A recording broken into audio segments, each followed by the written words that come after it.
Where we are looking at Kenya Revenue Authority, some of the tax options that we have, the challenges that we are facing, and how the country can ensure that it beefs up its tax revenue to at least to cushion itself from the recurrent borrowing across the domestic market and also the foreign market.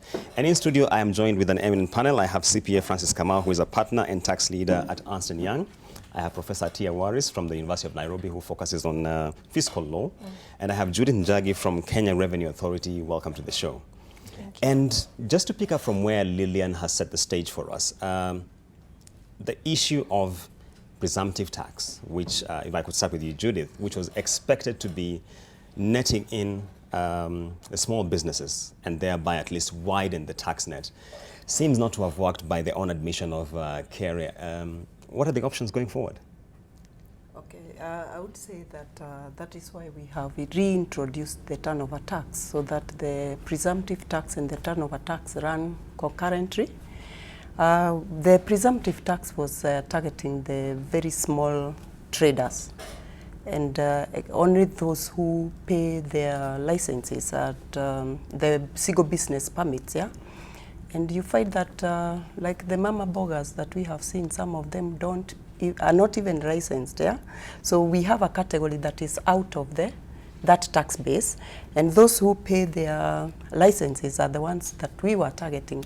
Of course, as we have heard, there are many that opted to pay their taxes under the normal income tax regime as opposed to the presumptive tax for reasons maybe known to them.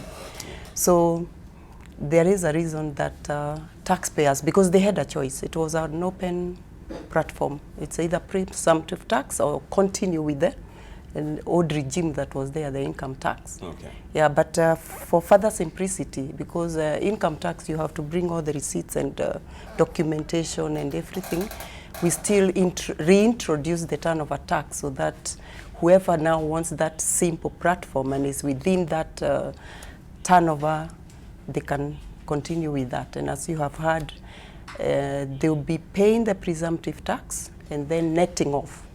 So we have a category below 5 million all the way to 500,000 Kenya shillings. Yeah. Those are the turnover tax bracket that we are targeting.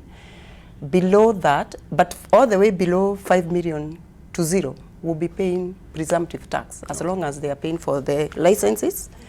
But then below 500,000 Kenya shillings to whatever level, those are pure presumptives.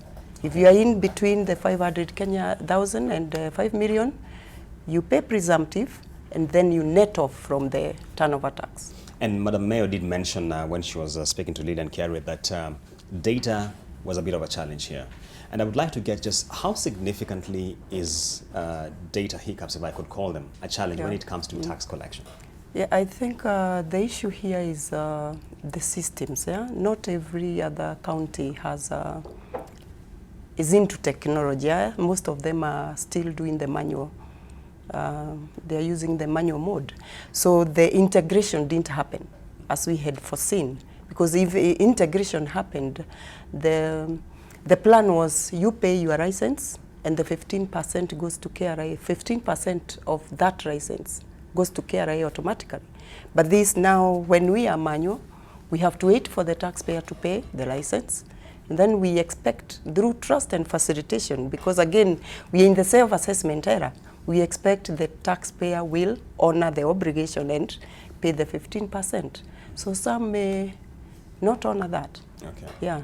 So the issue of the integration was major, and we are looking into that. If any county is has the technology, we integrate the systems, iTax and their systems, and we'll be able to net the taxpayers as they pay. Okay. Yeah. I want to come to Francis, and it sounds to me like the whole aspect of bringing in the informal segment of the economy into the formal space, so at least we have streamlining of tax remittance, still remains a challenge if you are to go by the narrative that we've had from the presumptive tax.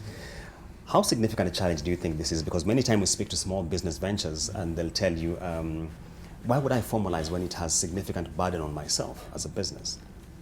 Number one is to comment that over time, the Kenya government, I don't like to talk about Kenya Revenue Authority because it's supposed to be a whole approach, I mean, a whole institutional approach, has really got it wrong on this particular issue of presumptive tax. And actually, we'll be here next year, and I hope you still be alive to basically come and check. It will be another flop, so to speak. And the first one is about implementation around the things which you're talking about. It's a knee-jerk reaction because the government went ahead and implemented this particular tax, well aware that the counties were not ready. So one of the things you'll come to know is the fact that we always have a knee-jerk reaction to everything. The turnover tax, if you look at Section 12C, was basically mooted or basically included in the tax legislation in 2006. That is 13 years, and there's nothing you can place on the table. So one of the things I did was to be involved in a project whereby we went to look at Singapore, what they are doing, their stuff in terms of that cadre of people who are not paying taxes. We went to Egypt. And one of the things I keep on repeating is the fact that you must start with a geographical strategy of collection of taxes when it comes to small traders. There is that particular alley who is having 3,000 camels. You must integrate with the county to get that particular person on the table. Forget about mama bogas. There's no tax you'll get from them. I mean, you get so little that is not going to change the narrative of the humongous issues we are discussing about 1 trillion debt or 6 trillion debt, which is basically affecting the country. That is Wajir for you. Go to Kiambu. What are they doing? Milk, coffee, and tea. We have people who have 10 acres. How do you integrate with the KTDA to ensure that particular tax is paid? So when you wake up one morning and you basically now say, I'm introducing 3%, and that is 2006, and up now is not working, the government should be very, very clear. And I'm not talking of KRA, I like relating things, because it's a whole institutional approach, right from the governor, right from the Ministry of Trade, right from everybody, including the ministry, basically, which is involved in terms of checking everything like tourism in Mombasa. It's a whole institutional approach which needs to look at this particular issue, because we'll continue having 5 million people paying tax in Kenya and 19 million voters. Yeah. So when you look at that particular gap, that's where that Ali, who is having 3,000 camels, is seated. That's why we have Onyango, who has a fishing something in Kisumu and is not paying tax. And we have all those particular characters in coast who are doing tourism and who are not paying tax. And we have found now a whole range of corrupt people, some of them not doing clean business in Isli and Kikomba, and they're not paying tax. Okay. And just to stay with you, Francis, before I get to Professor here, you sit in the ISPAC Public Finance Committee, and I'd imagine that whenever we're doing the budget preparation, you're one of the stakeholders who are involved. Exactly. Are these some of the proposals you say you adduce to the government and maybe they're rejected, or what happens? Basically, I will start with the first point. And this, again, I'm talking to the government. And I think I'll be very, very happy to plead with the minister. Please, first of all, have a tax policy. We don't have a tax policy in this country. And what we did upon introduction or attempt to introduce the new income tax bill, we came up with this particular document. And he told the minister, can you basically, this is a draft by Institute of Certified Public Account of Kenya. Just for income tax, we'll basically go ahead and try and give you a policy which you can rely on. One of the things I would like to talk about this particular policy is the fact that you're trying to say, you remember the Dr. Kianos, the Gishoros, they used to have magugus, they used to have something called sessional papers. You sit down and say, I want to introduce tax on betting and gaming. So what am I going to achieve? So we're talking about stability here. Let me just give you some statistics. I'm looking at section 34(2), paragraph I, which was amended in 1st January 2014, again amended in 1st January 2016, again amended in 1st January 2017, and again amended in 1st January 2018. Look at an investor. He's coming to invest in betting and gaming. Stability of how to pay the tax. Will they get it right? Yeah. And that's basically when you look at the figures which I have here. The countries which have got it right on this, I'll just mention two. I have a whole list. One of them is Tunisia. What they are collecting, tax to GDP ratio, is 29.4. South Africa, 28.6. Morocco, 26.4. Kenya, 18.1. And actually it has gone down to around 16.1. And most of the things we are talking about is no policy, no stability. Somebody will come here and invest in manufacturing. You don't know what will happen tomorrow. Somebody will come on 7th of June next year and basically say manufacturing, there is no incentive. Or manufacturing, there is this. You know, that stability. Okay. There are so many other things which are there. All right. Professor, I want to bring you on board here. There's been an emerging issue around data and the need for a geographical mapping. You've done extensive research in this particular area around data and how it should facilitate fiscal policies. Yeah. What are some of the nuggets you could give us around what options you could be having on the table for the government? For Kenya? Yes. So I am in partial agreement with Francis, and I also see a lot of what Juliet says that has value. What I've noticed is that ever since we got the new constitution, none of the counties have actually totally mapped out their assets, which is what Francis is alluding to. What is your business? What is the economy in that particular county? But we also have a clear problem even with the way KRA is structured within government. Now, when you have an uncomfortable political setup between Ministry of Finance, Revenue Authority, your Budget Office, your Parliament, and your Attorney General's chambers, then every time you want to pass legislation, every time you want to check targets, every time you want to ask counties to do something, the politics enters into that space. Now, one of the problems I saw with the rollout was that counties are in this constant back and forth political situation between federal government and county government in the country. The immediate effect of that is that any kind of federal institutions, which includes, of course, KRA, is that there is an immediate pushback on them. Now, you cannot roll out something like tax collection and have an antagonistic relationship between tiers of government. And that's exactly where we are right now. They are not talking to each other, they don't like each other, and it has showed itself in the tax collection. Second problem that I immediately saw is you cannot increase targets like this. We all work somewhere. I work in a university. If somebody tells me instead of graduating 10 students, I must now graduate 20 students, this is not a very logical way to go. I'm sorry, government of Kenya. I don't think it's very logical. You have just doubled the pressure on your staff. When I go into KRA and I look at how people are working, they always work really hard up to the time of budget, and then they get a bit of rest time in July, August, and then they're back at it again. But this year, there has been no rest time. There has been no recovery time. There's been no time for people to regroup and go forward. So even the reality of the human on the ground, who is a tax collector, right, to, you know, take a break, have a holiday, come back refreshed and keep working, doesn't look like it's even humanly possible. So I think there's a problem in the strategy in it, but the policy is also crucial. We now have an income tax bill that's gone into Parliament. Now, Francis talked about sessional papers, but sessional papers used to emanate from commissions. They would be roving commissions that would go around the country, they would listen to what people had to say, and then they would implement. Now, Francis gave us the GDP style data, but if I tell you that he says 5 million out of the 19 million, but the data that we have at the University of Nairobi that we collected from KRA shows last year was 3.5 million. So it's not just a failure of this year, it's also a failure of last year. If only 3.5 million came in last year, and now 5 million came in this year, we're still losing 10 million plus human beings who are not on the system. So where's the policy going wrong? The policy is going wrong because we are not talking to people. So if you look at the structure of KRA, there is an education unit at KRA. I do not understand why. Because everybody in this country, with great respect of course, is afraid of the tax collector. So know your population, understand your people, know that they do not like your tax collectors. Don't send your tax collectors to educate them, because the moment you walk into their businesses, they will lock up and run away.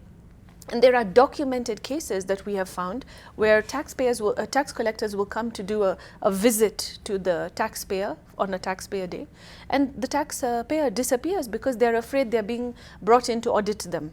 So, you know, this is a very uncomfortable relationship. Yeah. The place for it is Ministry of Education.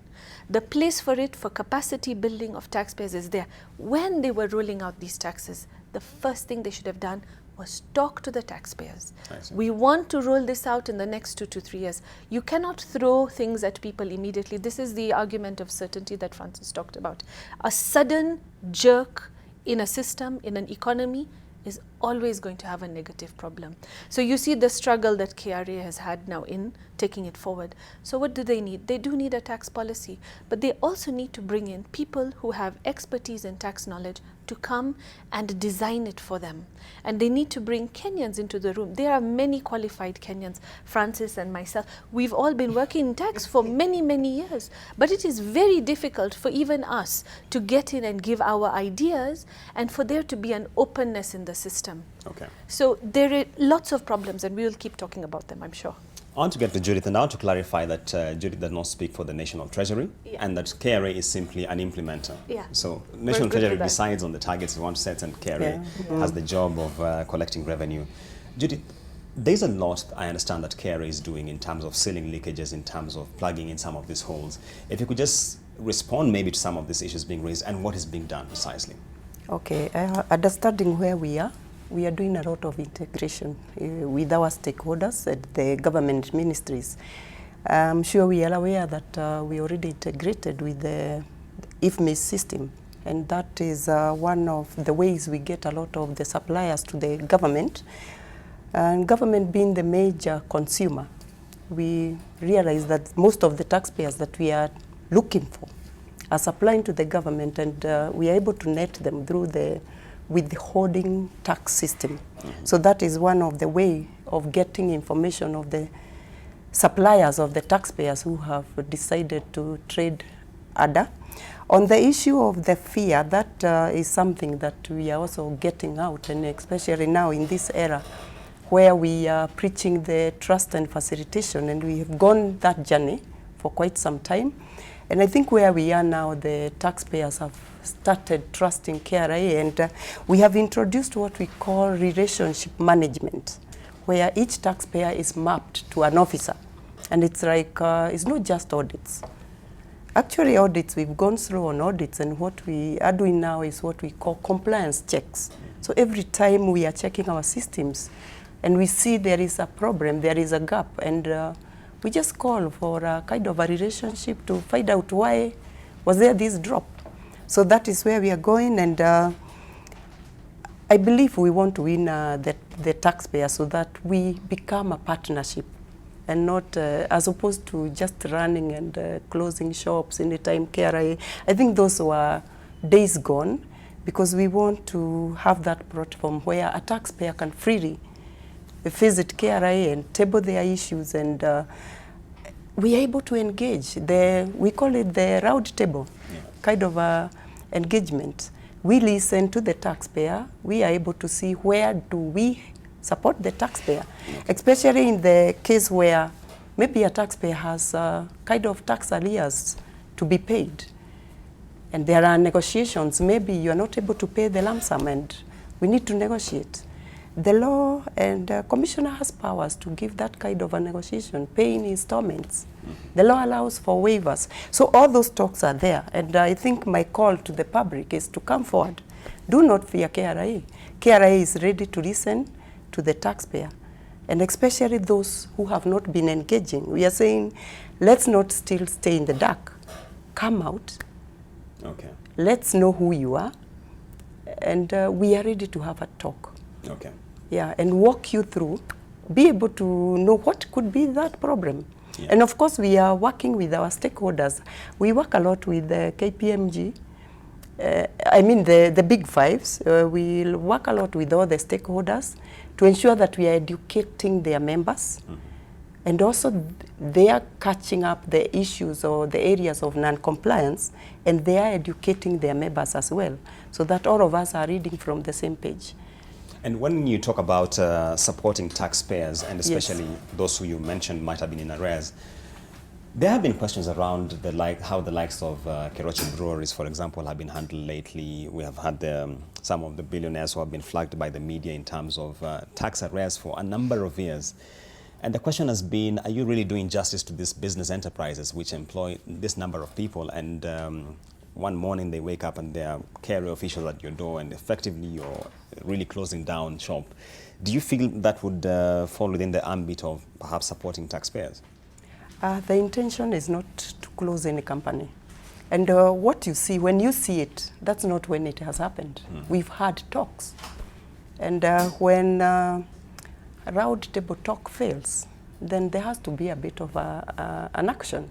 So KRA is not closing any company in a bid to punish anybody. We are aware that there are so many people who eat from that business, yeah, they are employed and everything else. And the issue here is if a taxpayer is not ready to comply, and I don't want to go into those details because we are already handling that, but we are aware of what is happening. The prosecution then is there. We have all the way working with you, but if not ready to work and talk that, take that work, then we have to use the other arm of the government. Okay. Yeah. I want to ask my director to just get ready with a bite where the CS rotation budget 2019-2020 was speaking about the administrative measures that would be put in place. But before we get to that, I want to get your reaction, Francis. When you look at the approach that is being taken by KRA, especially around this whole subject of widening the tax base, do you feel that sufficient measures are being taken in terms of ensuring that we expand it adequately enough, especially when you highlighted the issue that we have 19 million voters and we only talk about 5 million taxpayers? Oh, thank you very much. Number one is, let me just mention one or two things of the areas which KRA is, just to highlight. There are two areas which KRA is working very hard and improving. In terms of dispute resolution, they have an ADR process which is very, very good. And I think that one is something which is better than anybody in Africa, so they should keep up. And of course, the Large Taxpayers Office has become even more friendlier. So, because I've been practicing for the last 15 years. Now, let's talk about widening the tax base. And one of the things which Kenya Revenue Authority has done well in expanding the tax base is to work with the agencies. I've seen them working closely with the Anti-Corruption Authority, you know, the DCI, out of which basically somebody is saying that I've been selling vegetables. Yeah. And that's why I got this money. And KRA moves in and fixes that. So that is on the brighter side. I like looking at both sides of the coin. Yeah. Now, let's look at the other issue, widening the tax base. Number one is to basically tell the government, and I'm talking about the ministry and all the other stakeholders, support KRA to widen the tax base. They can't do them on their own. I'll just mention a few countries, like Denmark. The registration of persons, the registration of voters, the registration of businesses is done by the Revenue Authority. If we allow KRA to do that particular process, especially that one of registration of voters, KRA will have a whole view of trying to do what we call analytics and be able to see these particular people who are 5 million, of course it's debatable, 3.5 to 19, then you get that particular data. We are calling it the big data, and analyze it. Analyze it, 1, 2, 3. Out of that 14 million who are not paying taxes, 6 million are not employed, but they should be filing new returns. Yeah. That kind of support, which government should come out, all institutions come together and support the Revenue Authority. Number two is the systems. If you go to Kayole and assume you're in a helicopter, the buildings you see, which are rental, are able to pay taxes for the whole of Ministry of Agriculture. That is Kayole alone. Are those people connected to electricity? Are they connected to water? I keep on smiling when you're telling me that you're using KPLC or whatever. Unless I am blind, and because I've been in this country for long, I'm just giving you an example. Just go to Kayole and basically look, just one part of Nairobi. That one can support in terms of rent income. So that particular mapping, and again I'm saying is not a burden of Kenya Revenue Authority.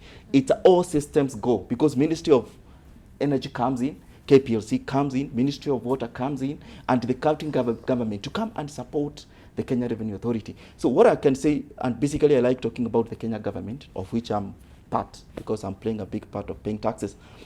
The whole thing is we work together and support KRA, because this widening tax base, the work we have done is, I can give it 2%, so to speak. Okay. And we are able to say, I think, Ekuru High Court, of course, I don't support, openly his whatever, but there are some things you can pick from there.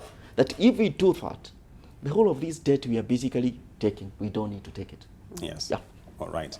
And before we get to Professor, let's listen in to Dr. Henry Rotich, who was speaking in the financial year 2019-2020 budget on some of the administrative measures the government was taking to at least address this issue of tax leakages.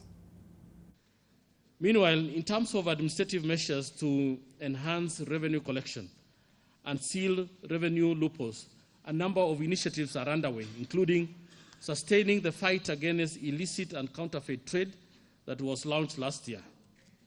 KRA will continue to strengthen and upgrade the ICT system, including the full rollout of the integrated custom management system, which has been delayed for too long.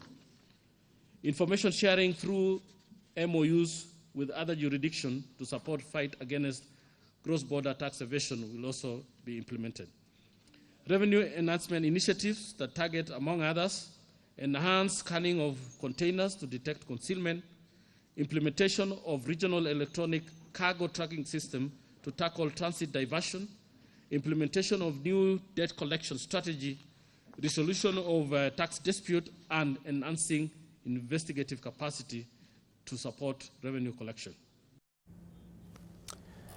Yes, and from that, Professor, we're on the subject of widening the tax base and now bringing in the aspect of sealing some of the loopholes and leakages that might have been there. Do you feel adequate effort is being made by the state agencies to address this challenge that we have? Frankly, no. I don't think they're doing enough. I am in agreement. It's very surprising for me to be in agreement with people. Normally, I'm usually disagreeing. But one of the biggest challenges that I've seen in widening the tax base, even with this whole presumptive tax rollout, is that if you want them to pay certain taxes, they have to be registered at the company's registry. The company's registry should therefore be in every county, but is it? The company's registry should therefore be completely digitized. Is it? And I mean, these are major problems. So the one thing I am in disagreement with Francis is the fact that the big data should be housed at KRA. I think one of the problems with, for example, just even having KRA here only, or someone from KRA, but not having somebody from mainstream government in the room with us right now, is that very fact that KRA is literally being left alone to sort out these problems. And the data is supposed to be housed at an independent entity like the Bureau of Statistics, and all arms of government should be able to access this data. So one person is accessing it to see births and deaths from the births registry, and somebody else is accessing it every year to check whether tax is being paid. Another one is accessing it for voters' purposes or the census. The problem that we have is that we keep rolling out activities on an individual basis from individual ministries or departments. Yeah. And we saw this even with the census. There's a lot of duplication of effort. They need to come together, they need to empower the Bureau of Statistics, and they need to make sure that all of it is housed there. So for example, even when I'm collecting data, I have to go to KRA to get the taxpayers' data, then the Bureau of Statistics to get population data. This is not logical in a world where technology is so incredible. And I mean, Rotich talked about the IT rollout, but already the commissioner mentioned that the counties are not ready. So what is the Ministry of Digitization and ICT doing about this? Why is it not rolled out? Why is it not keeping up with the plans of the government? So the president with cabinet sets out a plan for the year, puts out the targets, Treasury releases them. KRA starts to implement them, but where are the arms that are supposed to help them? The other thing I've noticed is they have a legal unit at KRA that collects, that goes for court cases. And most KRA employees have targets. But the question is, how can your target be how much tax you collected through a court case, and then the tax auditor's target is the same one? So there's even a duplication in targets. A legal unit should be housed at the Attorney General's chambers. Because again, we have this constant siloing of the revenue authority, when in actual fact it has to be embedded really well within the system. And unfortunately, this is the result of the IMF conditionalities that we signed on that resulted in us creating a semi-autonomous revenue authority. So there's a lot of problems all over the place. But I think the mapping study, which is something I was talking to the counties about, map out the number of people in your county. Map out their businesses. We will pick up the immediate ones. We will say milk. We will say meat. Yeah. But I mean, we now have orange juice factories in some parts. Are they paying taxes? Is it a registered company? Each county must know what it produces, and then the next time government releases a target, the county can fight back and say, no, I'm sorry, our economy is not as big as you think it is. So even in those debates, those nuances are not taking place. So first, there's the communication problem. Second is the embedding problem. And third is this very strong top-down approach that is not working with the reality on the ground. Yeah. And of course, I don't need to say this, we have an ethnic problem in the country where people are working in spaces they shouldn't be working in. And that mismatch also means that people are not open to people from opposing ethnic communities when they come in to collect taxes. We have a very delicate balance. Yeah. But I would like to speak very specifically to the issue of cooperative corporations. Francis and I have been talking about these 15 million people that are not on the base. But everything I'm hearing from the KRA position is about the ones who are already on the base and how we need to tax them better. Now, I have a problem with that approach. Go and scoop everybody up and don't tell me that VAT sorts it all out. Yeah. If I am paying income tax, Mandera should be paying income tax as well. Let's all pay the taxes we're supposed to pay, and then you introduce new taxes. So my problem is even with the strategy that is being rolled out, because they're continuing to leave out the communities and the people that were always left out from colonial era, literally. And they're continuing to concentrate on the economic spaces and the developed spaces that we've always focused in on, which is really, for me, is unacceptable 50, 60 years plus after independence. Yeah. We need to join together. And then the point that Francis made, which for me is very important, if you leave KRA by itself, and they're the ones going out there saying, hello, I'm your tax collector, let's have a relationship. But Ministry of Water or Natural Resources is not doing their job. Then the services that are supposed to be coming in to everybody are not coming in. There are parts of Nairobi today that don't have electricity. And people don't realize this. There are parts of Nairobi today that don't have a sewage system. But Nairobians are very heavily taxed. Yeah. We are all in the net. Very few of us are not in the net. So how are we getting the other arms of government to deliver services so that you convert people who, frankly, are not willing taxpayers into willing taxpayers? And you cannot keep focusing on corporations, because even now, the multinationals have to be paying taxes at this point in time. So who is avoiding? It's the Kenyan companies, it's the domestic companies, and it's the local human beings. Okay. And there is no strategy out there for them. How do you attract them into the system? Mm-hmm. They don't want to be there because they get nothing out of it. Yeah. Literally. Okay. Yeah. Judith, former CS Henry Rotich, you listened in and tabled a number of proposals which should be addressing some of the things being raised here. Mm-hmm. I don't know how far we are in terms of looking at, for example, the iTax system and streamlining it to ensure that at least some of the bottlenecks that we have faced, especially in financial year 2018-19, are being addressed. Yeah, the iTax system is always consistently being upgraded. So anytime we are getting feedback from the public, who are the main users, and even internally and from our stakeholders, the issues are addressed almost immediately, so that the iTax is able to efficiently serve for the purpose it was created. Yeah. And also I talked of the linking with other government institutions. Just like we are saying, KRA cannot go the journey alone. So we need to work as the government and all the other key stakeholders. So we are linking the iTax with the key stakeholders so that that data, or rather that information, we are able to get it real time. Yeah. And that will help us net the people who are not in the database. Yeah, so that is one area where we are focusing on, so that we don't just keep taxing only those who are already in. We want to keep those safely in and ensuring that they are compliant as we go out and get the other taxpayers. But I do believe that even as we seek for the public to come out voluntarily, we also need the other arms of the government to support in this. So we have, we are talking with all the ministries and every other key stakeholder, like the Kenya Power, we are talking of the water institutions and every other person that, or other institution that may have data that can help us.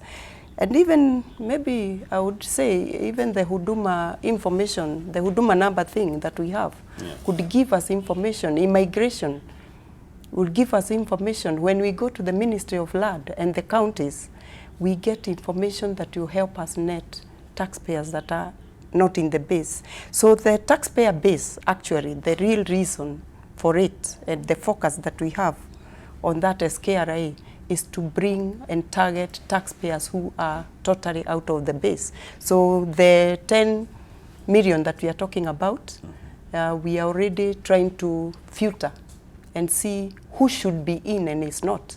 And through this data kind of sharing with all the other key stakeholders will give us that information. So I think very soon the song will be different. Okay. Yeah. I don't know whether the same way we are given revenue targets, do you normally have targets for these people who are not within the net to be caught every financial year? Yeah, like for recruitment, we are always saying let's raise our, for example, now when we talk of our base being 5 million, and we are saying we have to keep increasing that base. And actually the issue is not just increasing it to hit a target. We are saying every Kenyan that should pay taxes is in the net and should be in the net now. So we are not like waiting until next year and we hit a small target and we say we have achieved. We want everyone to come in. And that's why we keep calling, because again, on taxation, there is a lot, it's an issue of the heart. And that's why even the Bible says, pay to Caesar what is Caesar's. Yes. What to God, and to God what is? God. So it's an issue of the heart. There are people who decide, I will not pay. There are those who decided they will pay all their taxes every other time. So we are on to those who said won't pay. And that's why we are saying if we are talking and you refuse to get in, then we get even all the level to all the way to prosecution. Okay. Yeah, but prosecution is not the way to go. That's why we are saying let's talk, come forward, declare what you owe KRA, and you know it. The taxpayer knows it is it. So declare it, let's have a talk. Start, so that you start afresh. All right. Yeah. Professor, you seem to have a rebuttal or a rejoinder to that. Not rebuttal. I have so much sympathy for KRA. I think they're in a very tough situation. So iTax was made compulsory for all Kenyans. iTax is a Swedish system. I think Sweden has a population of 5 or 8 million, not more than that. We have a population of maybe 50 plus. We will wait for the results. How do you take a system from a country where it is not compulsory to do online automated returns, take that system, implement it into now a developing country like ours, and make it compulsory when we know we live in a country where people don't have phones, where people still live outside network range? I mean, the reality of the iTax system is it is not logical in the setting in which we live in. So I have a problem with that. But you raised something which I think is also very important. Do KRA employees have to hit a target of how many new human beings they add to the tax base with their annual targets? That is one question. But then there is another question. Should that be one of their targets? Because this is a whole taxpayer literacy program we're talking about. And then it takes me back to KRA's job is to collect taxes. It is not to go and educate people on taxation unless there are places where they need to do so. Teachers Service Commission, the teachers going down into the schools from nursery and primary and high school are the ones who should be talking to the future taxpayers. Because right now, we are still struggling with the people right now here. If I am a 45, 50-year-old human being in Kenya today and KRA is looking for me, I will know how to hide. So the problem is we have to target those who have now benefited from the free primary education, from the laptop top projects, because those are going to be your future willing taxpayers, which is why for me, even how these targets are being rolled out, they don't make sense. I want to know what is the government's 5-year target. I want to know what is government of Kenya's 50-year target or a 100-year target on where they want to take us, and then we see how we are getting there. This problem of this piecemeal doubling of targets randomly does not make sense if you've not rolled out everything else in the process. So while iTax is really good, people don't have tech access. Number two, they put in this rule of the tax agents. This is not working because tax agents are taking huge amounts of money. People who are given the position of tax agents, I've heard a lot of criticism on who gets selected as it. And then you've now added, instead of trying to make the connection between our revenue collection agency and the people easier, you've just added a financial impediment plus another layer of a human being before you see your taxpayer for the submission of returns. Now, if you do steps like this, you are bound to have a problem. And then you look, we are changing the revenue authority into border control. But are they trained to monitor if explosives are coming into the country? How do you turn our tax guys into border guys? What is the training that customs officials have now received? Are they parts of national security? Is that who we should expect to see at the airport? You know, even the reality of the different types of taxes that they are collecting doesn't make sense. And other African countries are shifting now from VAT to a general sales tax because VAT is not working in most African countries. Too much is being returned back to the corporations who are able to collect it. But there's also an element of inequality in it. If I buy stationery myself here and now, I cannot collect the VAT, I cannot offset it. But the corporation who has its big business can. So we should be trying to level the playing field. We should be creating a system that is equitable. And if we go to the Constitution, we have those principles of public finance. I think it is Article 201. We need to use it to guide everything that we do, including when we set targets for KRA. We're discussing the issue of iTax, and you really poked holes into the system. I'm curious to know what alternatives you might be having in mind in terms of viable options that Kenya could go just to ensure that it's addressing its challenges. So the first thing I would do is I would amend the law to allow people to still submit manual returns, and I'll tell you why. When we rolled out iTax and made it compulsory, number of registrations at that time was 7.6. I think that was 2016. The moment we shifted across to the iTax system, we went down to 2.6 million, which means 5 million, for some reason or the other, did not submit returns that year. Now, that 5 million drop can only be explained by the fact that you automated a system and people were not prepared for it. Now, if a country like Sweden still allows people to come and submit handwritten returns, why are we not allowing it? I mean, are we that much more tech savvy than people in Sweden? I don't think so. So I think there has to be a kindness in the system. And that is something that I see is missing actually across all government sectors. There is no kindness when people deal with the taxpayers or when people are dealing with the human beings that need to engage with them. So that is the first thing I would do. I would return it back to optional and then take it sector by sector and make it compulsory. So there are some sectors that will find it very easy. Big corporations with turnovers over a certain amount, multinational corporations, taxpayers who earn over a certain amount. You start targeting it slowly and then you have a 4 to 5 year rollout, but you never take away the option of a manual submission. What happens if there's an electricity blackout? We've had countries sometimes there is war or something happens and there's no electricity for 2 weeks. We don't have to look far. Even our neighbors, South Sudan has had those problems, Somalia has had those problems. We have an electricity shortage in the country. That's why we have load shedding. Where's the reality of the system?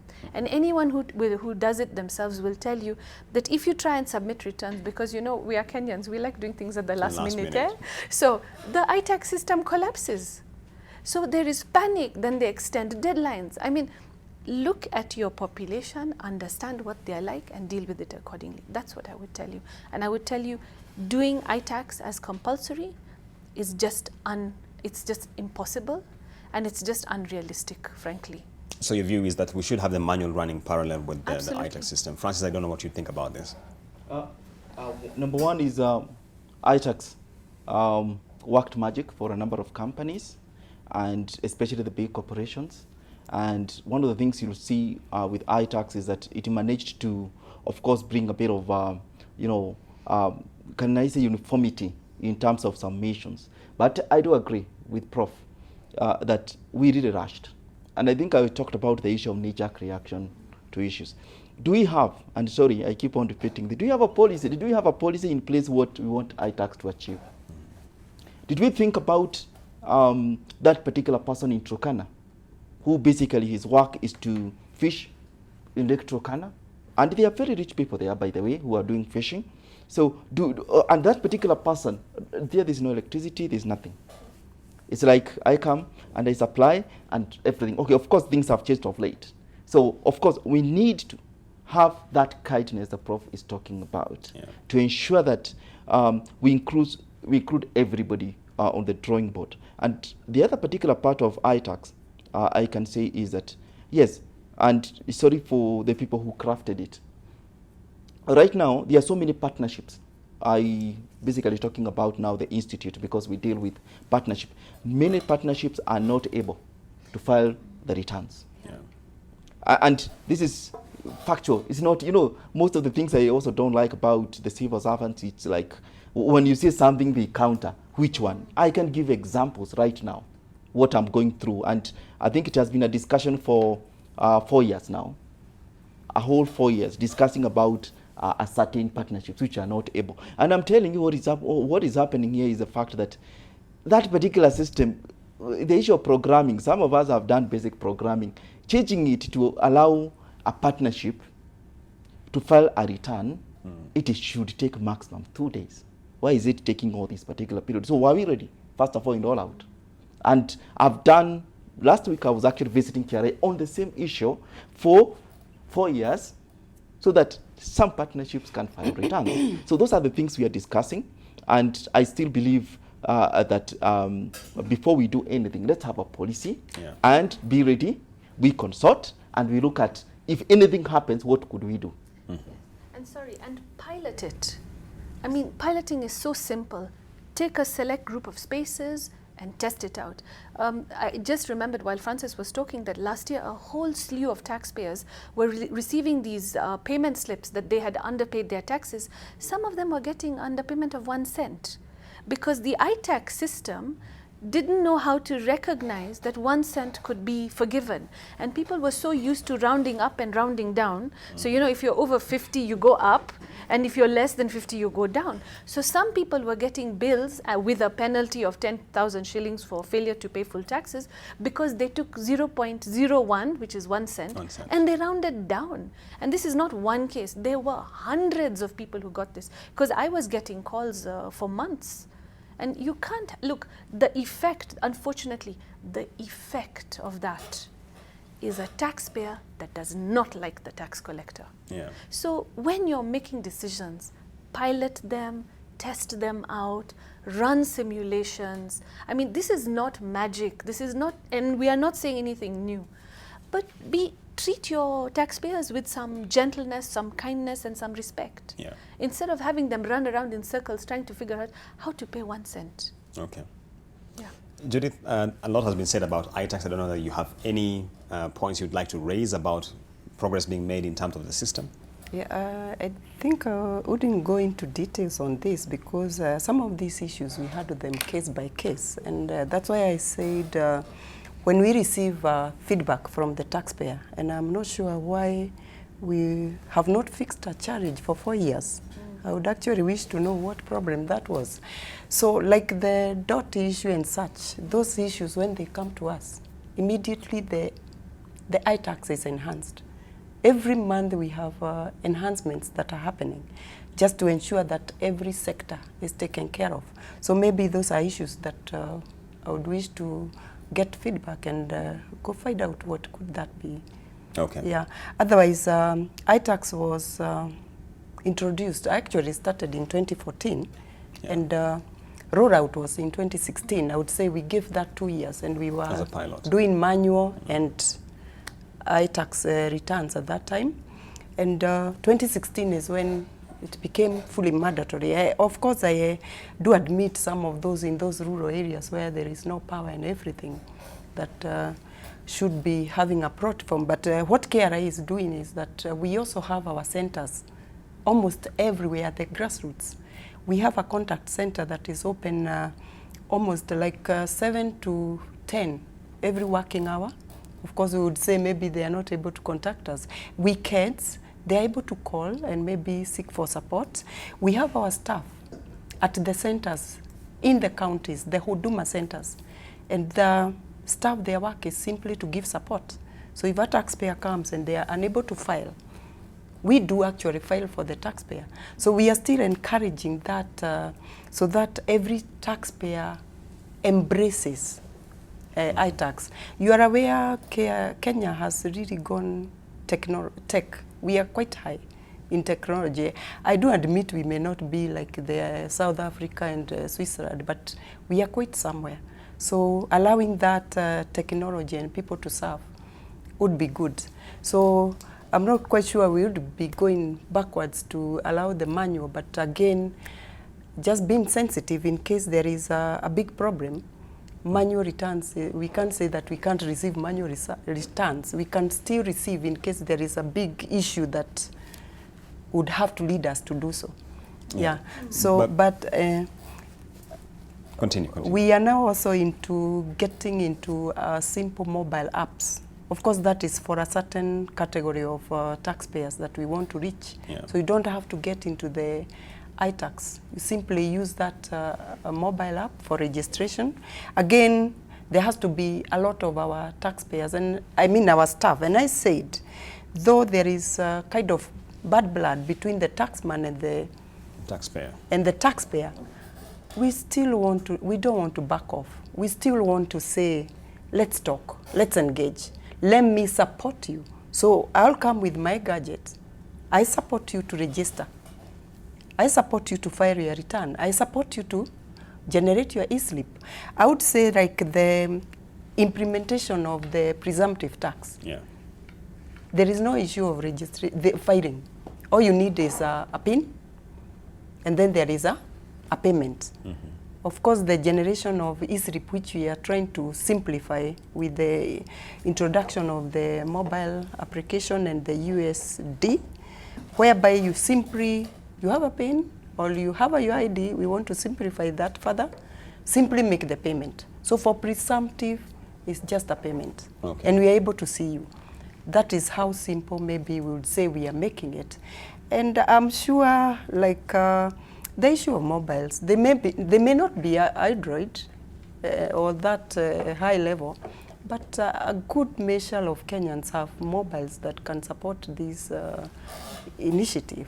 Okay. And if they don't have, we are there. And we are putting our presence. We have a mobile unit where we move around, and we just come to your doorsteps. The only problem is now that the fear thing, where you see the KRA mobile bus and you decide you are closing your shop. Yeah, but we still... It exclusively targets corporates? Yeah.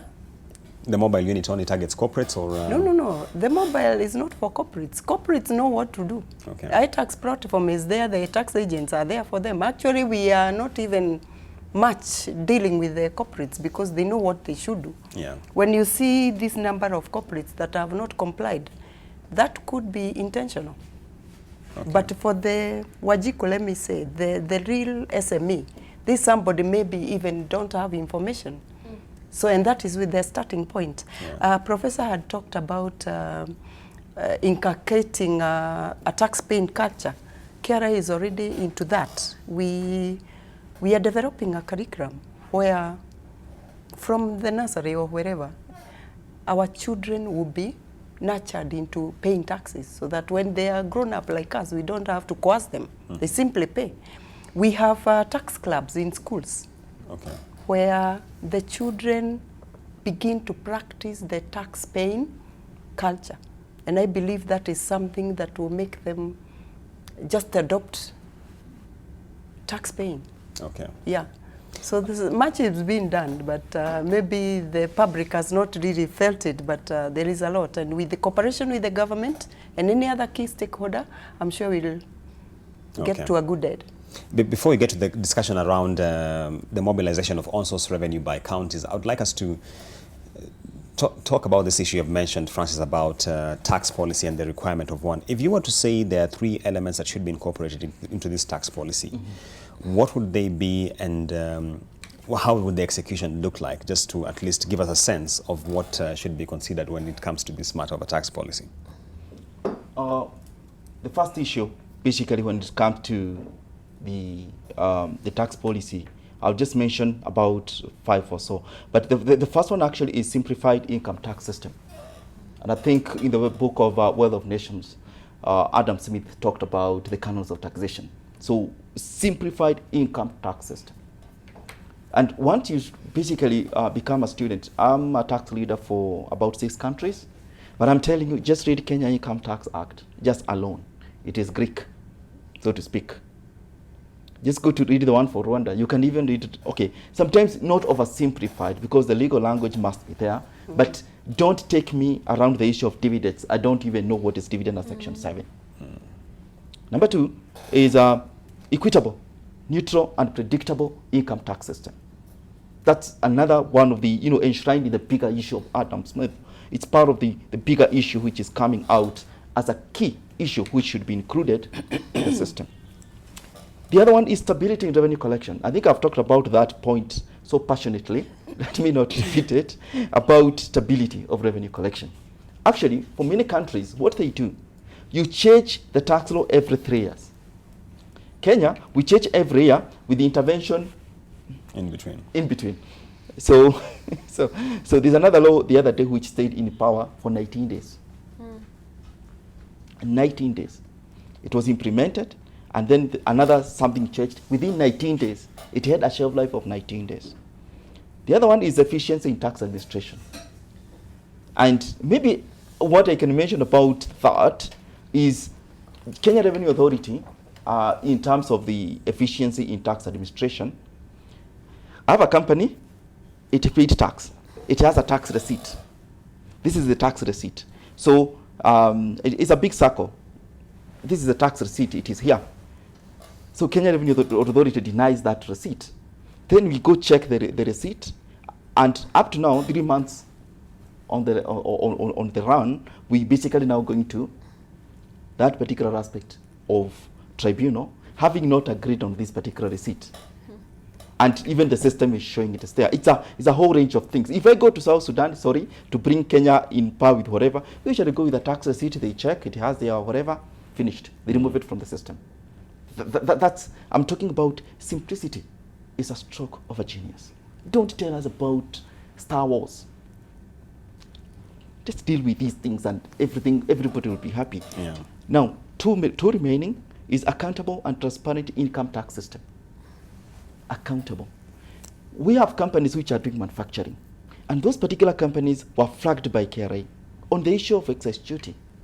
Whereas, Julians, the Kenya Revenue Authority officer has been there at the custom boarded warehouse for many years. Let me not go through that because I'm involved. So, and that question you're asking about them, and then someone is just looking at you. Then what was he doing there for all these years? Yeah. Anything moves out, and then you come and do the audit. Then team 1 does the audit, and then team 2 comes, and already we have somebody. That's the third team. It is not happening in Rwanda. It is not happening in South Sudan. I don't want to go to France because you'll see I'm going for very complex countries. The other issue is enabling sustainable economic development. Once you kill manufacturing, you have killed the economy. You see Ethiopia the way you have done in flour, and basically flour industry. The other particular item they are looking for is creating special economic zones. You know, the Singapore strategy or the Singapore analogy. Create industries that can create value in the chain process and ensure that the whole country is happy. So you have to increase the economy. Actually, when it comes to revenue authorities in South Africa, they have an economics department. This company is collapsing. I mean, I can't collapse it further. Sit down and decide about this particular entity I'm dealing with. And how do you agree with the government, the economics department of Treasury and KRA, they sit down and basically they can even flag these 5 companies. There's nothing we are doing. It is employing 1,000 people. Let's just sit down and we do the tax abandonment for this entity. Yeah. Getting a tax abandonment in Kenya, I think for the 16 years I've been practicing, I have seen 2. And those 2, most of them are government oriented. They will not come and look at this supermarket which is collapsing and say, we are doing tax abandonment for the sake of these particular people because they are paying PAYE. Okay, maybe 15 years I've not, somebody has seen it, but I have not seen it. Yeah.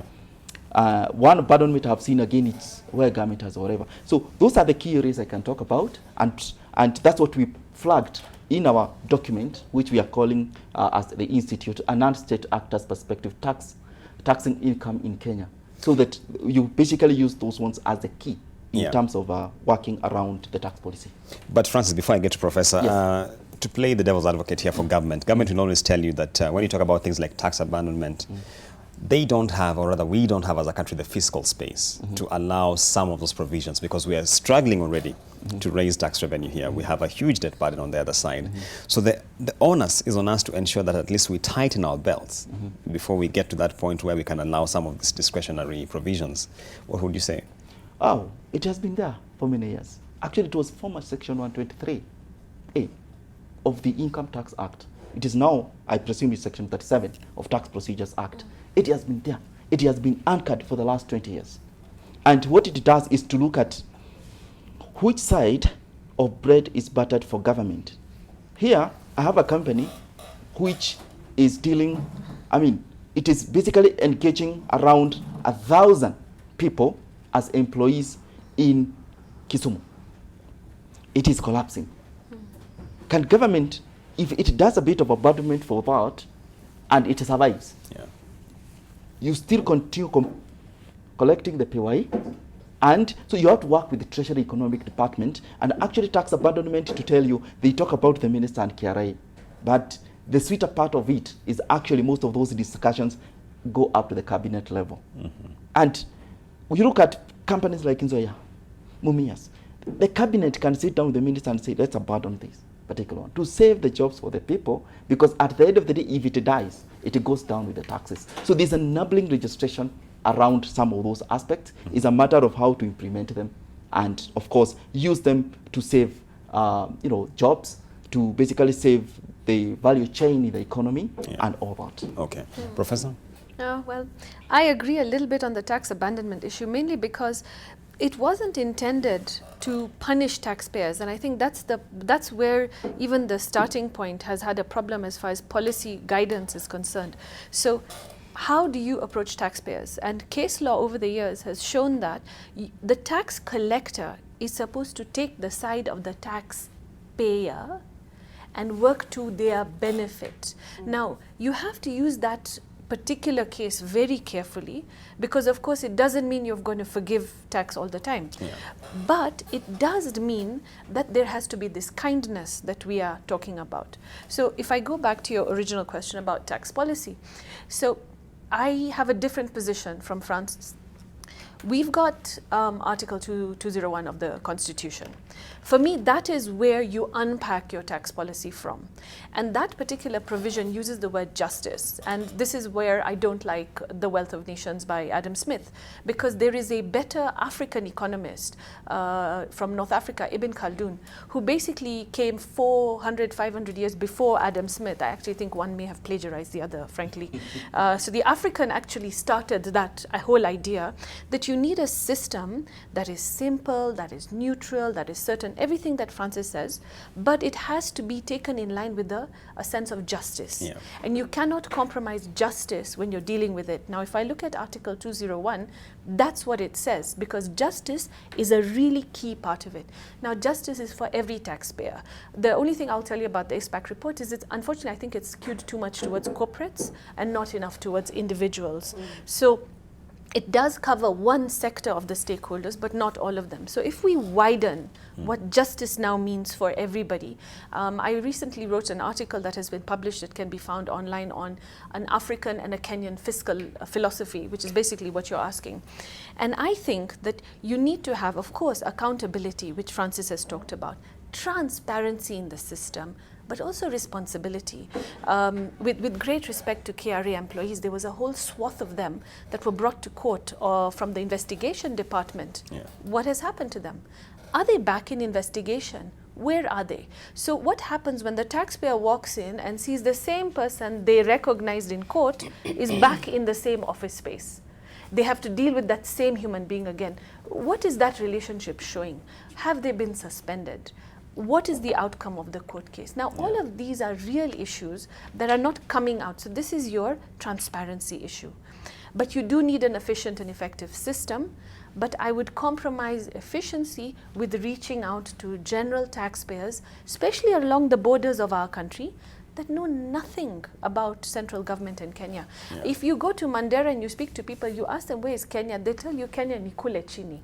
Why? Because they don't feel like they are part of the country. So all of these bits and pieces, I mean, Migingo had the same concern. Huh? Yeah. All of these bits and pieces are all part of what government's approach should be and not what KRA's approach should be. So what I keep hearing is KRA is doing all these things, but they are severely limited in their mandate. Yeah. And they're trying to take it over. So this is where tax policy should be saying, Ministry of ICT should be doing this. Ministry of Agriculture should be reaching out to farmers. Ministry of Education should be rolling out the education policy. So you have a holistic approach going forward. So that's efficiency and effectiveness. And then back to our constitution, which is, frankly, some parts of it for devolution is problematic, but for the principles of finance is very important, is fairness and justice. Yeah. You should not leave your taxpayers, and this includes corporates, you should not leave your taxpayers with anything more than a small sense of unhappiness when they've given you their taxpayer money. If you are getting angry taxpayers this year, next year they will figure their way out of the system. They will reduce their burden. They will shift their business to other countries. We're moving into the AFCFTA. Yeah. This African Free Trade Area is going to destroy the borders. What are we doing to keep our taxpayers happy so they don't move across the border? All of this has to be in the tax policy. But there are other things that we can do that are very simple. An income tax act can be written in two different ways. You can just write it with the section and then good luck to everybody interpreting it, hence the problem of simplicity. Or you can use a different style, and this is something I describe in my book that will come out next month. And that is, it's called an elaboration style. So you take the section, but then you put an example underneath it. You explain how it is utilized, and then that example allows accountants like Francis and lawyers also like me to not only better interpret, but to better calculate so that taxpayers don't get these papers with these random figures for taxes they've not paid. So policy has to be very clear. It has to be holistic. You have to have a commission or a committee developing it, and it must come in the middle of an electoral cycle, not at the end when a regime basically gets to change the direction of the country based on who their cronies are. Yeah. So these are protections that you have to put in place. And these can be done very easily and very publicly. But we don't have it. And I will remind us again that even during the colonial era, we used to have these roving commissions that used to go around asking taxpayers, are you happy with how much tax you're paying and not? And within my research team at the university, we do that. We go and ask taxpayers, would you pay 50 shillings more or 50 shillings less? Would you pay 100 shillings more? Did your child receive a laptop? Do you feel like you want to give a little bit more to government? Government needs to do studies. Yeah. Every time it implements something, it needs to see what the outcome is, what the impact is, and then shift accordingly. The problem is we are back to what Francis said in the beginning. Everything is a knee-jerk. We didn't hit our targets. What do we change now? You can't keep doing that. It's a cycle that is unending, and it's not got any solution, unfortunately. Okay. Judith, I'll not ask you about the tax policy because it is not within the remit of KRA to answer that. But I'd like us to delve into the subject of county on-source revenue. And in the budget statement for 2019-2020, the former CS, Henry Rotich, spoke at length about this, and we have a bite actually around it. But the background is that even in the long stalemate we had around the division of revenue bill, one of the issues that kept on being raised was that counties need to rely more on their own source revenue as opposed to the national kitty, which of course has raised a number of questions around the various counties' economic base and their ability to mobilize revenue. And that bloodline in terms of when Nairobi raises revenue, for instance, and it goes to the national kitty, is it defined as county revenue or national revenue? If we have that bite, we could play what CS Rotich was saying around counties' own source revenue in the budget statement for 2019-2020.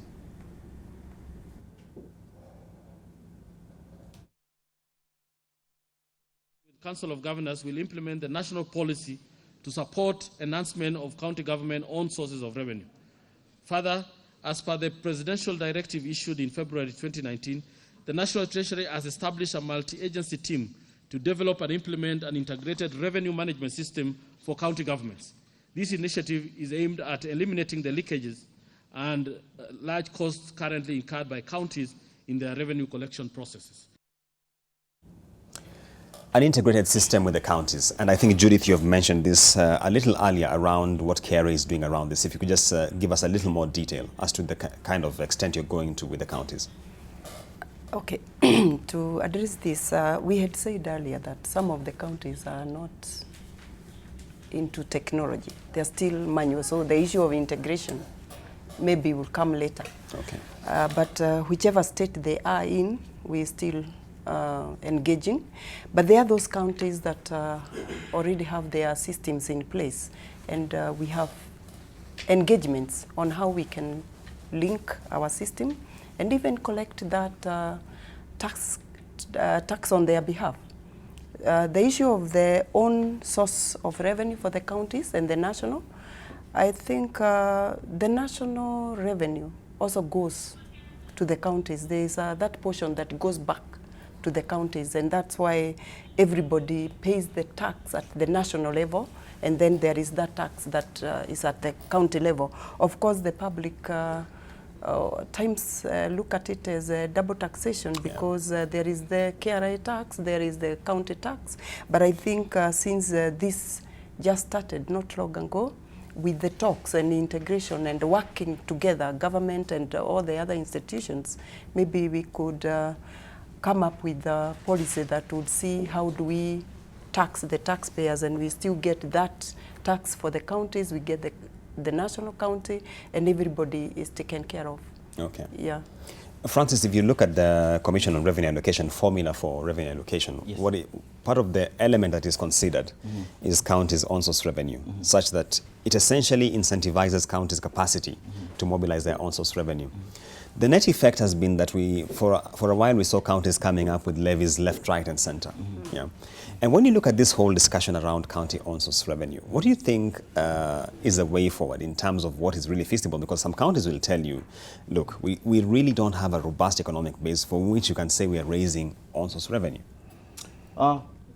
It's a good approach, and to comment on that, I'll go back to Article 209, Paragraph 3 of the Kenya Constitution. And the Constitution mandates the county government to collect property taxes and entertainment and any other tax that may be authorized by the parliament, by an act of parliament.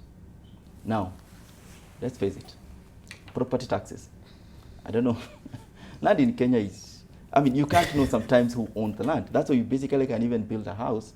And so it's a whole issue of if you want to enhance the property taxes, you have to map this country. And it's not a big country. Kenya, I think, is 590 or 585,000 kilometers squared compared to other countries which have done it. It's a very, very small country compared to Canada. So it's a whole issue of mapping out so that county have repository of land that they have. Because property does not mean land alone, but that's the biggest part of the property that I understand. I might be wrong. So they will not collect that. Entertainment, I don't know. so I'm just sitting there. I'm like, okay, and I can't argue with the Constitution, but paragraph Article 2003 to 2009, paragraph 3, there's a subsection called 3. That part I'm saying any other tax that can be authorized by an act of parliament. For me, forget about property. I've talked about it. Entertainment, I'm not very sure, but that is what I can basically humbly tell the government. Try to see an act of parliament that you can develop so that you get counties assisting you in bringing more people to the tax net, and then you give them a percentage. You tell them, Narok, and I'm not saying Narok people are not paying taxes, so don't get me wrong. I'm saying Narok gave me, there's a market which is there for selling sheep and goats and cows. So Tunai and his team know very well. They'll tell you, in this particular market, we are able to recruit, and we assure government, once we recruit for Kenya Revenue Authority and collect that particular tax, which is not our mandate, because it's under the national government, they are given a mandate to collect and also remit a percentage to government and remit the percentage. That can work magic for everybody. It's a symbiotic relationship whereby at the end of the day, everybody will be happy. So once they are recruited, then we can agree on the first one, they get 15% going forward, 5% going forward. That is the only solution which can be. I usually talk about countries like Malaysia, which have really, under the leadership of one Mahathir Mohamad. They were looking at it and they have written so much. You don't have to reinvent the wheel. And you go through that, try to implement it, having consulted the universities, the professionals like ourselves, the Kenya Revenue Authority, and all systems go. Within 3 years, within 2 years, we can come up with a robust system that can basically going to change this country forever. Not these knee-jerk reactions of trying to basically just mention property taxes. And in Nyandaro County, how I come from, if you ask the governor, who owns this particular property, I don't know. Okay. Professor, on the same issue of county on-source revenue, what are your thoughts around this issue? Yes, for not naming names. We're doing really well, Francis. Sorry. So I think counties have to be more proactive in how the federal government is collecting revenue. So, for example, central government and, of course, KRA, the Commissioner General's office, grant a lot of exemptions and incentives. My question is, if you're giving an exemption or an incentive and it is to do with Kwale County, then let that be logged as part of the revenue that they brought in that government decided to forego. Because there is even that element of it. We don't know where incentive and exemptions are given.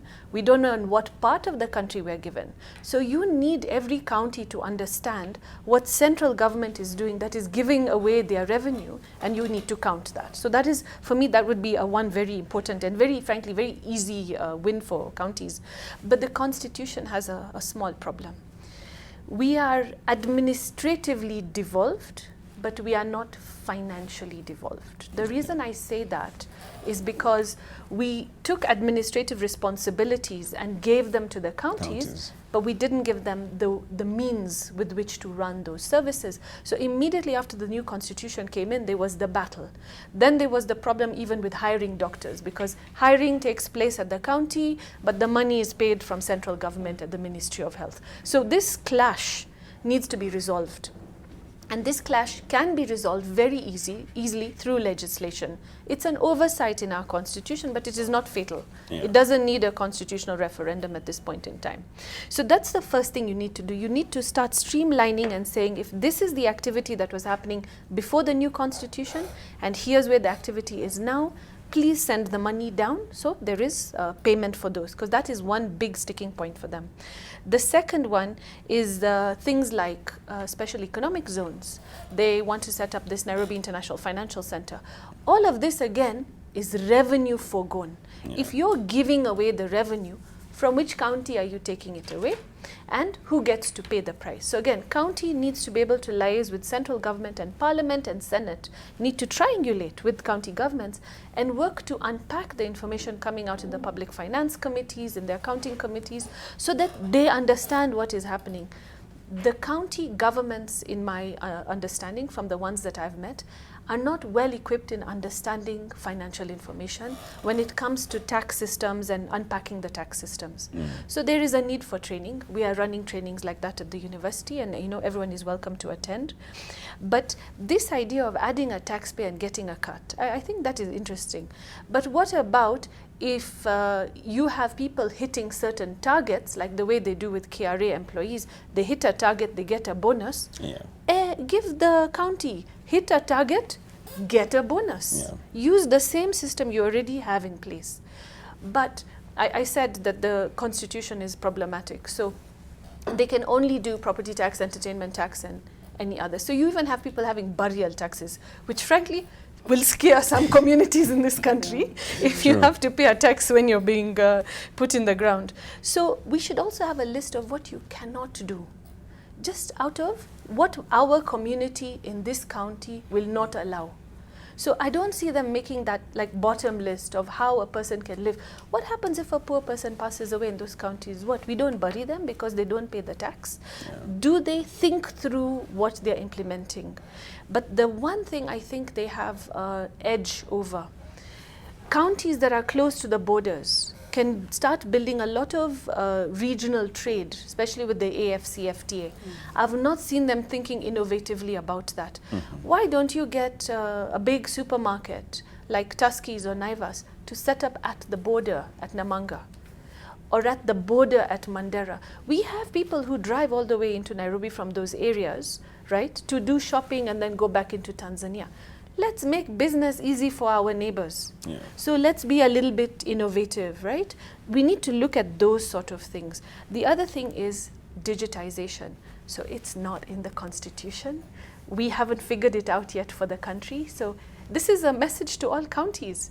Set up digital hubs, get your entrepreneurs on digitization up and running, and put in systems. Waive taxes for 2 or 3 years and say, after that we set you up.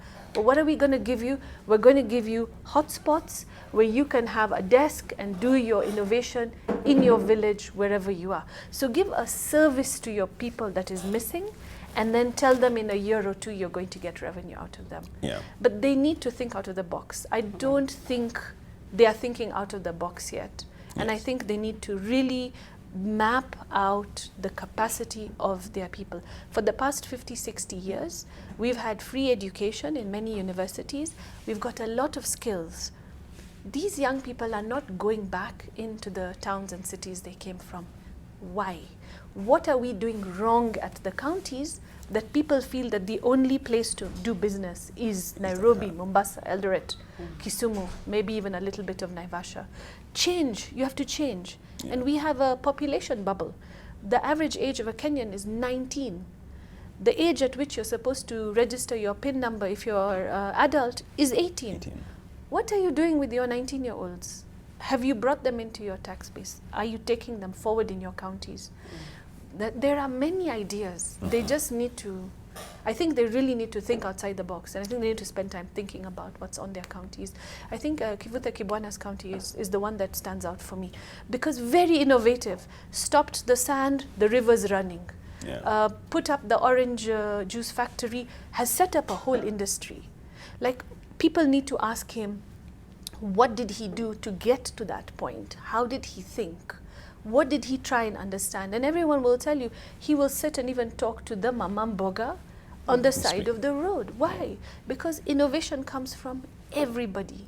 It is not educated people only. I see. And on the digitized bit, I think budget 2019-2020 had a bit of focus in terms of how to tax the digital space. That's maybe a discussion for another day. But Judith, we are aware that KRA has been pursuing issues with counties in terms of tax arrears, and of course there's been settlement with Nairobi. Perhaps you might want to comment around this area, because it now boils down to this whole issue of counties' capacity to raise revenue. Okay, as we had said, there is the national revenue and the county revenue. So the issue around this is that in the national revenue, there is the pay deducted that need to be paid to the national government. There is the withholding tax, the VAT and the income tax. There is also the withholding tax on rental property. So that is the tax that the government is supposed to remit, and of course within the due dates. And if it's not remitted, then KRA follows the procedure to get the money. And this is the same money that goes back to the counties. Yeah, so the issue here, and I think it has become again, is that every county should pay their fair share so that they get the share back, and they develop their own counties. So we are saying we can't have some counties that are so religiously paying their taxes, and others are waiting for the same tax as a share, and they are not paying theirs. Yes. Yeah, so we are saying all of us, let's mobilize this revenue, put it in that kitty, and then we get our share to top up maybe what they have collected as their own revenue. Okay. Yeah. All right. And I think that's a story we keep on following just to see what's the progress in terms of the counties which are in arrears and what they're doing about it. But just to get your outlook, ladies and gentlemen, in terms of the outlook for 2019-2020, one of the issues that emerged in the numbers tabled by KRA last year was that pay as you earn was depressed. And it's no surprise because we've had massive layoffs. I mean, Treasury keeps telling us the economy is at 6% growth, but the reality on the ground seems to be very, very different. What do you foresee as the situation, especially when you look at this financial year, which is already underway, in terms of revenue mobilization? If I could start with you, Francis. Oh, I agree. We're in a recession, and of course, not that big recession, but it's there. It can be felt. And what I'm looking for is from where the government is coming from. We have the corporation tax. Many companies, and I just keep on telling people, look at the listed entities. How many are making money? How many are making profits? And how many are collapsing? Losses, and how many are making losses? You'll see it's a very small percentage that is making profits. So number two, I think you've talked about the issue of layoffs. And of course, the layoffs are not helping in terms of supporting the issue of PAYE. In terms of looking at the year which is coming and going forward, I don't think the government has done so much to basically improve the situation. So I expect the same cycle next year or this year which we have just started. And allow me just to mention one item which government can change the narrative on. Is the issue of agriculture. Actually, if you look at Article 217 and 218 of the Kenya Constitution about revenue allocation, we have a body called Commission of Revenue Allocation, which have advised that for agriculture, let's invest 15% of basically our entire budget, so to speak. Now, this is in line with what was discussed in 2001 and 2006 in Maputo and Malabo Convention. So the same amount of 15%. I don't know the figure of what we are putting, but I think it's between 2 to 3.6. Agriculture, if agriculture collapses, there is hunger, number one. 80%, I might not be right, of our manufacturing is from agriculture. It's a whole set of things. A hungry population that is not being paid, that is not getting, it's a whole cycle. And inflation goes up. Yeah, so the whole thing is that if the government this year at least managed to do 12%, at least I'll be very, very comfortable that the narrative will change, so to speak. And one of the things I keep on telling our population is the fact that with Garanakularu project, which is about 1 million, it is not very far, about 1 million acres. It is not very far from Gezira irrigation scheme of Sudan. It's not very far in terms of acreage with Aswan High Dam of Egypt. And those are desert countries, sorry to call them that, but there is a lot of deserts in those countries, and they feel populations which are bigger than ours, so to speak. You just need to do Garanakulalu, and you forget about the issue of food security in this country. Because already, whatever, the countries are, the other counties are also producing food. Lastly, the other particular implementation I would like to say is try to do the Indian way. Can you map counties to what they are best at? Because I saw my county, if I see my county, Nyandarua, thinking so much about tourism, when they don't have a proper routes to transport food, it's a whole issue. I don't know whether it has to be, Prof will tell us whether it must be in the constitution. I don't think so, but I think it can be derived in such a way that you guys in Mombasa, tourism. People from Meru, agriculture. And they farm so many things, including some of them which are exciting. So what I'm trying to look at is that you try to do that. And I think the Nehru in India and the current day Modi got it right, and they copied, I think, from US, California, and all that. It is another thing which can change our narrative in terms of revenue collection. On the issue of the budget allocation, one of the counters we always get to that argument is that it's not so much the allocation, it's the absorption. And Treasury has data which will show you the amount of funds which is always taken back to Treasury at the end of every financial year because it was not absorbed. Yes. So perhaps the focus should be on the utilization and not so much the allocation?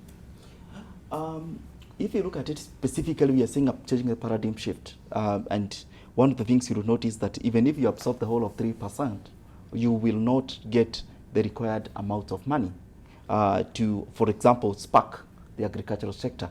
I'm saying about all systems go in terms of agriculture. Yes. If you do the 3.7 and absorb the whole of it, it's a very, very minute amount. Okay. Now, the issue of absorption actually usually adds credence to the already disturbing conjuncture about the whole issue.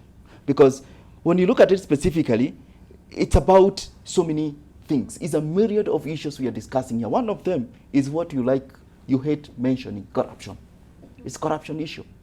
And which is emanating from procurement. Somebody is saying it is not going through because you're hiding behind a system of procurement. The other one, it's also the culture. I think Kenyans, somebody who walked here, he said we have 3 problems, especially the implementers and the civil service. The first one is ego. The second is ego, and the third is ego. Somebody is seated behind the desk, you don't know who I am. So what I'm trying to say is the whole thing about absorption, it only just increasing the problems that we have as a country, despite in addition to the issue of allocation. Okay. Professor, on the outlook in terms of revenue mobilization, if you look at Treasury data, this financial year we are targeting 1.9 trillion shillings. Last year we just did 1.58. And if you look at the performance by corporates, as has been highlighted, there seems to be a bit of a challenge. What do you see as your outlook in terms of the capacity to not even meet our targets, but just to raise adequate tax revenue? I'm going to widen your question a little bit, because the projections that Treasury releases is not just about tax revenue. It's about the revenue from state-owned enterprises. It's about the revenue from our natural resources. It's about whatever government business is doing. It's about shareholding they're involved with. And I think that one of the bigger problems that we are now having in the country is because we are only talking tax and we're not talking fiscal, it means we are overly focused on tax. But where are those revenue pots? So the government of Kenya has shareholding, for example, in Safaricom. So they have their shareholder dividends, they've made money out of it. Where is it in the budget? Show me how much profit we made, show me how we've used it. I think that bigger picture is missing, which actually touches on the whole tax policy issue that we've been talking about. But when they talk about absorption, I actually agree with Francis on this. I have been listening and watching a lot of medical doctors because a lot of them had difficulty getting their salaries this past couple of years. And it sometimes takes people up to 6 to 8 months for their paperwork to be processed at the Ministry of Health to get paid, but they're still expected to be paid down at the county level. So come on, guys, wake up. Do your work. Don't be begged to do your work. And I've noticed that that is a culture that we have across government service, whether it is public sector or civil service. For some reason, people feel that you have to be nice to them for them to do their jobs. Do your job. You're getting a salary, deliver what you're supposed to deliver. Now, government has started rolling out these assessments and reviews and all the rest. We need to fill them in. We need to fill them in and fulfill the targets for which we are employed for. But then government can no longer protect public service if they don't do their jobs. If somebody doesn't reach their targets and salaries are not released and contracts are not signed, then what are you sitting in that chair for? You're not there so that we are nice to you. You're there so you do your job. So I think that we really need to change the mindset of how people are working. And this is a problem I see across the board. I know elderly people whose businesses are now shutting down. Now, we talked about the reduction in companies. But the reduction in companies is also because most of the companies have also been single or two people run companies, and they are now hitting 70 and they're retiring. But you tell them to go and deregister for VAT. It can take them years to deregister. In the meantime, someone is calling them every month to ask why they've not submitted their VAT returns. It amounts to harassment. And why haven't they submitted it? Because the person is supposed to deregister them, looked at them and said, it's now my tea time, and I'm going to go get my cup of tea, and this old person is too tired and just goes home. Yeah. And there are multiple cases like this. So fix the administration within government and wake it up. But I agree about the Malabo Protocol, but there's also the 15% for education.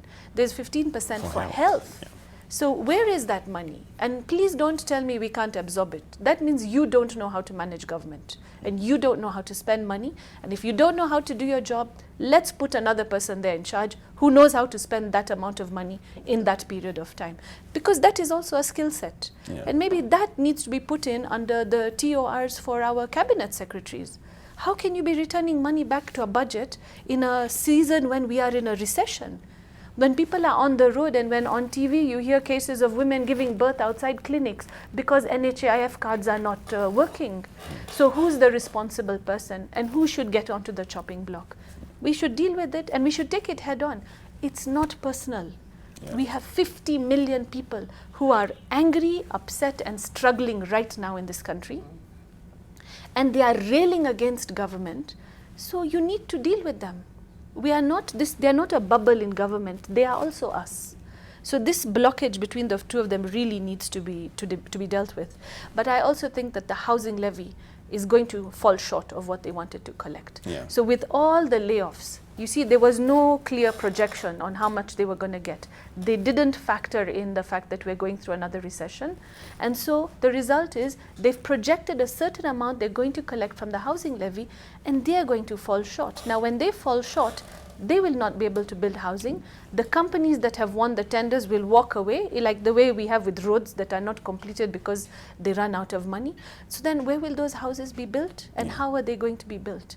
And even the rules they've put in place, you can only build a housing project if you've already built a housing project before of like 1,000 houses or whatever it is. Show me a Kenyan company that has even had that opportunity to keep an economy running in a depression, especially in recessions. You don't allow the money that is circulating to leave the country. Yeah. You make it circulate within the economy so that the money trickles down to everybody. Now, if you keep giving tenders to foreign companies, then you're basically taking our taxpayer money and you're sending it away. Yeah. Why are we doing that? So we need to have a clear policy in this time, and we need to have a clear projection. And unfortunately, I don't think government has thought about these things. Okay. Judith, thoughts around your outlook, especially because this falls directly like under your plate at KRA. Yeah. In terms of the outlook for 2019-20, the tax revenue targets that have been set look quite ambitious. Are you optimistic on this?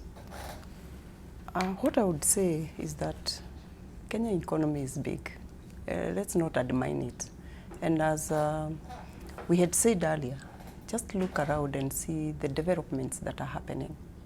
And that can tell us that we are going somewhere. And also we look at the economies in the counties. Today, if you will go to Kisumu, Nakuru, everywhere we are developing. So if we lose it in one aspect, let's say the pay is going down, then we should see it rising, let's say in the property tax. For us, we call it rental income. If we see it going down on the one area, we should see it coming up in the corporation tax. We had talked of corporation, many companies having not paid their fair share and a very high percentage. So what we are saying is that we go to everybody who is not partaking or participating, and we make them join in and participate. This money we can achieve, and especially if we all join hands, as we had been saying, the government arms and everybody, and each institution, each government knows which part to play. I'm sure we can generate this money, and we stop the borrowing from other taxpayers' money that we borrow and bring it on in Kenya, while we can generate our own. Presumptive tax alone for the small business taxpayers should bring a lot of money, because it's just a small percentage of the tax for everybody. And one shilling put together and so many, we're able to raise quite some money. Okay. Yeah.